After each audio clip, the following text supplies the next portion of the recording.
What's up, guys? We're back here at the GSL Codes. We just finished Korean Thanksgiving, so we had a little bit of downtime. We missed you, but we're back. We got some kick-ass games to bring you today. We certainly do, Tasteless. I am happy and excited to be back finally. It feels like I haven't been at GOM for 100 years. Well, you were gone for a little bit here, man. I missed you. No, I missed you as well. No, it's good to be back, though. Codes is back. And this has been a pretty epic series so far. Pretty sick round of 16 that we have. Today's group really, really good. We have one super underdog, and then we have 3 people kind of vying for 2 spots. And it's hard to say exactly who's going to come out of this. Yeah, it's going to be interesting. Again, if you just now are tuning in, Codes have been gone for a while. We had much less Codeses this year than previously, so it's so good to be back here. In the new studio last season. Of course, we did have the players in a separate studio, so we didn't have them around here. So now we got the atmosphere back. I'm pumped, Artosis. Yes, the atmosphere is a wonderful thing, and it feels nice, Tasteless, up in our crow's nest up here where we can just be safe and tell our jokes, and we can't tell if people think they're funny. By the way, as I always say, come to the studio. Entry's free. We're over here at the Samsung station, exit number 1.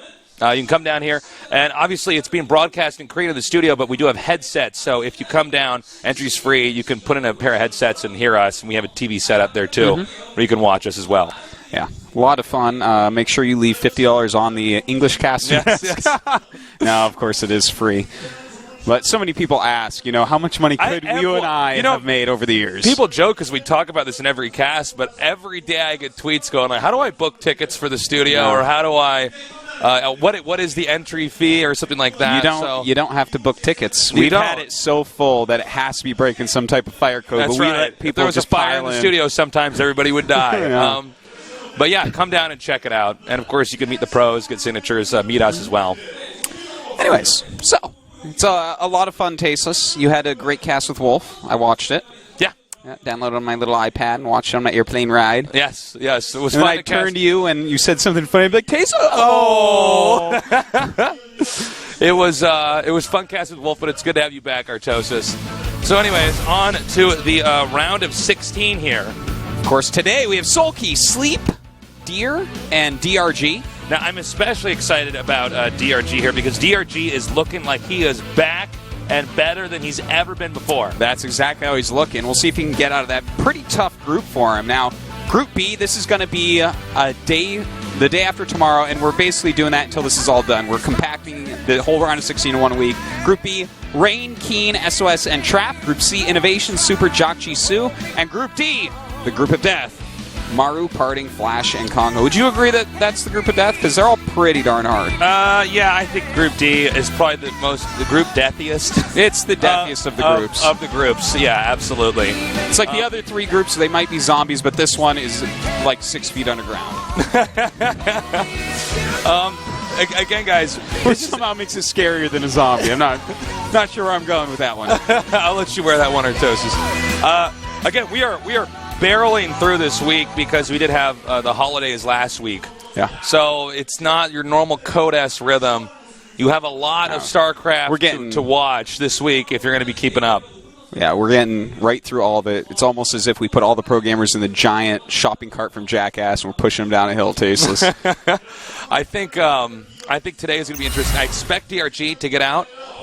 But you never know. It's a tough one, too, because ZVZ can be pretty volatile, right? Yeah, you make a few mistakes early on and you're done. You look at the people in the group. Soulkey, one of the best Zergs out there with DRG right now, mechanically speaking, just on the tip-top tier like DRG is. But also, in a lot of ways, I feel like he's the better ZVZ player than DRG. Then you have Sleep, who's so strategical. Maybe he'll think someone in Deer, the inventor of Turtle Sky Toss, way back. way back. I don't know if Deer's going to get out of this. Well, Deer plays some pretty good PvZ. I don't count him completely out. I think it's Soulkey and DRG are the favorites. Yeah, that's exactly what I was going to say. If Deer were to get out, I wouldn't be super surprised. What I would be surprised is if Sleep can somehow get through 2 of these guys. Now, here's a question. Who do you think gets out first, assuming that our predictions are right here? Is it going to be DRG or is it going to be Soulkey? Because I want to say Soulkey, but after seeing DRG play about 2 weeks ago, I mean, that was incredible. It was amazing, but I feel like the skill set that Soulkey has is more suited to ZVZ than the skill set DRG has. So that's my feel, is Soulkey is going to be in first place in this group.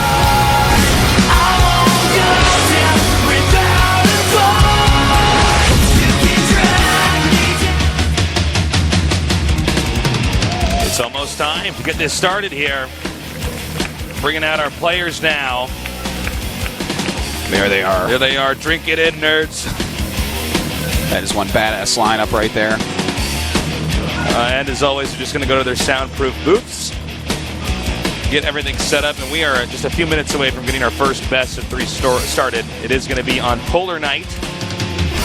A lot of new maps this season, by the way. Yeah, and you know, I love the fact that they're all ladder maps now too. It's nice to see everything kind of line up so that you can really keep track of any WCS games that you want and have an easy time with it. Yeah. So first is going to be Soulkey up against Sleep. Soulkey, you know, this player is so perfect. Yeah. In his play style. There's no real fanciness or finesse to it. It's not like when we saw Life be #1 in the world, and he was good with his Ling harass. He was able to eke out damage here and there. Soulkey seems to be the master of balancing drones versus attacking units. His never missing larva injects. Always has that additional hat chip at the right point in time. Yeah. Enter into the macro phase, and has really good scouting. He is the bread and butter of Zerg. He is. This guy, mechanically, he's a complete monster. Strategically, he's a monster. Every which way, he's a full package Zerg. And the only player that has shown better ZVT than him is DRG. And there might be a couple other Zergs you can kind of compare, like Jaedong is on an insane tear lately. Maybe you can kind of compare him to Soulkey. Yeah. But that's like, the list basically ends right there. Like, even you look at some of these other big badasses, like a Roro or Life, and it's not like there where Soulkey is. With the Zergs, we have different spaces for tiers in the very, very top tier. Yeah. Because I got to agree with you, those players you just named, then you got to go down a few notches. Yeah. And I mean, again, we are talking about the best in the entire world. And here's another one of them now. Here's Sleep. Now, Sleep, he's strategically very good, but mechanically he's way outclassed in this group. DRG and Soulkey, I would say, are the two best mechanical Zergs. I would actually put DRG mechanically ahead of Soulkey, would you? I'd say that's really close. That's really close for me. I'm not sure who I'd put there, but I do know one thing. Sleep is not on their level in that regard, but he's a very intelligent player. A lot of this for Sleep might come down to planning. Yeah, what I think strategy is he going to use? Did he study his opponents on the maps that he's going to be playing on properly? And I think he probably did. I think that's probably what he spent most of his practice time doing, to be honest. Yeah, because that's what got him through the previous round. If he wants to get through this round, he's going to need that as well. Yeah. As we saw in the match point, he's been picked first twice. Everyone thinks he's the weakest. Yes, for Sleep, this is going to be a tournament where he's going to have to take this one group at a time. Yeah. And just not, you can't even think about the next phase of the tournament. You just have to prepare for the matches that you have here today. I'm sure he spent most of his preparation here in ZVZ. Oh, for sure, I would say. If he got out of this group tasteless, that would be amazing. For him to make a round of 8 Sleep, a Zulu Sleep, a round of 8 in WCS Korea, that would be wild. That would be wild. Well, it looks like we're almost ready now. The countdown has started. Soulkey versus Sleep in our Zerg-heavy group today. The winner of this goes on to the winner's match. The loser goes on to the loser's match, and then we'll set the tone here for today's group here in the round of 16 here at the GSL Code S. And it looks like this game is loading very slowly, but yeah, very slowly. But it's good to be back, Artosis. Yeah. Good to have you back. You know, thank you. It's nice to have a little vacation, but it is. There's a lot of casting to be done, Tasteless, and only you and I are brave enough to do it. All right. It looks like the game is finally loaded up, so let's get this going. Soulkey against Sleep, Game 1 here on Polar Night here at the GSL Code S.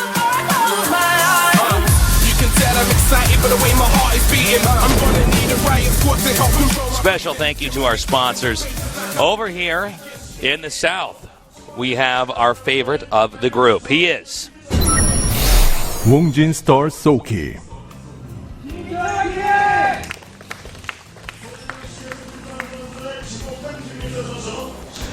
And over here in the North, he's believed to be the weakest here in the GSL Code S. Can he prove them wrong? Azubu Sleep. You know, it's a tough group to do so in. In fact, any of these groups would be. Well, it's also going to be pretty agitating to be picked first. And just so you guys know, when you do get picked first here for your group, players are most likely going to pick somebody who they view as weaker. Yes. So that way they have a higher chance of getting out of the group. It takes a true badass to do otherwise. Like, we've seen it from, like, Parting, for instance, where he's like, well, I'm just going to pick the best player. It's like, well, I mean, maybe this is why you haven't won a GSL yet, Parting. I mean, come on. It makes it exciting, Parting, but it might not be in your best interest. Mm-hmm. But, you know, it is ZVZ, so again, it can be pretty volatile overall. You know, I think he's kind of lucky to have dodged Terrence, even though he did a great job against Terran before. Yeah. Because I think that matchup is where mechanically he's going to look the weakest, and that's his poor mechanics are really going to kill him. So, you know, mostly ZVZ, and then a PVZ a ZVP as well. We'll see what he can do. I mean, I'm not too sure. We had a spawning pool into hatchery here for Soulkey. Sleep going hatchery first. Pretty much what you would expect, right? I mean, Soulkey opening up with that more defensive opener. Well, you know, just thinking, well, I'm better overall. I can win the long term. Yeah, the top tier Zergs oftentimes open with caution. Not because better players open with caution, but because people that are actually number one are most likely to be cheesed out. Someone's going to try to pull a fast one on them and kill them early on. Like, does Sleep want to play a 30-minute game with no early advantages against Soulkey? The answer is no. Not. Yeah, absolutely not. So that's why a lot of times you'll see some of these players open up very defensively, such as Flash, for instance, as far as Terrans go. Parting oftentimes doing the same as well. That's you know, it's a smart thing to do. You got to be expecting it, and we see that Soulkey's actually scouted that Sleep does have a gas. We'll see what that means in a little bit. But, you know, it's the early game of ZVZ, so we don't have, like, a whole lot to go by until we see them start building we got to wins. wait. They got to show us something before we can really tell you guys more about their strategies. You been playing any good games lately, Artosis? Oh, tasteless. My Subway game right now is Fire Emblem Awakening, I think it's called. For what is that 3DS. On? Oh, 3DS. Okay. Yeah, the little portable, the new Game Boy. That's an old franchise, isn't it? I never played an old the Fire franchise. Emblems. Yeah, I think I played one a little bit for like a Game Boy way long ago, I think. But anyways, this is a new experience for me. One of the most addicting, wonderful games. Oh my god, it's so good. Oh, that's epic. I am like... I've been my Subway trips, I actually missed the stop and had to get off the subway and go back today because... That's when you got a good game, man. I had a Castlevania Symphony of the Night on PSP, and I missed one stop like 2 times in a row. I got up, and then I'm like, all right, I got to do this, and then I get in a boss fight, and then I miss it again. By the way, we got the Ling scouting coming in here. You can see that there's not additional gas being mined right now. And we're going to have a Ling scout here as well from Sleep. Well, everything's still pretty normal overall. The one thing that's a little bit weird is that Sleep stopped mining gas with 44 gas in the bank. So that's obviously a little bit weird, a little bit odd. Well, either he made a mistake or he wanted to pull the drones off gas, and then when he got scouted, he forgot to put them on. But I think it's probably just the first. That is weird, though. You're right. 44 gas. This is not tight play. You know what I think it is because that gas was seen by Soulkey, right? Because he had the Overlord in there. I think that what Sleep is doing here is he is going to throw about 1,000 curveballs and 1 knuckler at Soulkey this game. And well, he's mining gas again, right? Yeah, I think he pulled him off. He's like, well, you see I'm getting gas, now I'm not going to do anything with my gas, and now I'm going to get all the gas. So Sleep going to try to deliver some confusing information here, hoping that Soulkey will take that and perhaps go in a different direction, making it a little bit more of an imbalanced situation here where Sleep can catch Soulkey by surprise pretty soon here. By the way, they're both going for 4 gases right now. And turtling up, as you can see, structures here in the front. Now, this is kind of interesting from Sleep, because he grabbed all his gases, and he's putting the double Evo with the Roach Warren up at the front. This could be that he's going for, like, a quick 1-1 speed Roach. I kind of feel like this is a fake, maybe. Out? Yeah, that's what I was thinking. Yeah. He's actually going to go for maybe Spire Tech? I'm kind of feeling that. Well, I like what Sleep's doing right now. Sleep's basically showing a tech tree at the front while also making that kind of a wall and making it like a bottleneck into the entrance of his base. Yeah. Oh, no, never mind. We were wrong. Sleep is not being sneaky like we thought. He's getting the range and armor upgrades. That could be the case as well. I got to watch this a little bit. Okay, there's the Roach speed coming as well, because you have to have all those wiggling or they're going to know anyways, but it looks like he is going to just stay on Roach. Maybe it is going to be just one of these 1-1 speed timings, because we don't see any sort of spy or anything like that going up. Yeah. All right, so it looks pretty normal. Both of them, in fact, doing pretty much the exact same Soulkey builds. coming up here and attacking this hatchery. That hatchery will get canceled. The drone is going to be picked up. Nice guerrilla attack that's here from Soulkey. Now going to be able to get out of this situation while still getting his own third base up. That should give him an economic lead if Sleep isn't able to do something to punish him in return. Well, this is the difference between the players right here. The fact that, the one thing that Soulkey did different here, he got speed, he made some lings, he's denied that third. Now, of course, that's going to put his Roach count a little bit lower for a little bit, but his third base is going to be a bit quicker, and these lings are still useful. Oh, look at this. He's coming in here, he's going to clean up these creep tumors. And these lings are so fast that he's not, Sleep rather, is not going to be able to catch up and deny them. So far, really nice play here by Soulkey. Soulkey definitely on top. Even now getting a little bit of a supply lead as that third base just now finishes. And Soulkey is actually grabbing his infestation pit a little bit quicker. Now, Sleep actually has a lot more drones right now. He has about 12 more, and he's going pure Roach. Now, if he does not go for infestation pit, if he stays exactly on Roach tech, makes nothing but Roach from here, he can have a little bit of an edge, especially with Soulkey starting. Well, no, he starts 2-2 as well, so that's going to change a little bit also. But if he goes pure Roach, we've seen this before sometimes, where you stay on just units and the other player goes for infestors, and sometimes you can overwhelm. Yeah, you absolutely can. And I feel like that's going to be what Sleep is going for looks here. like Soulkey actually go for an engagement here.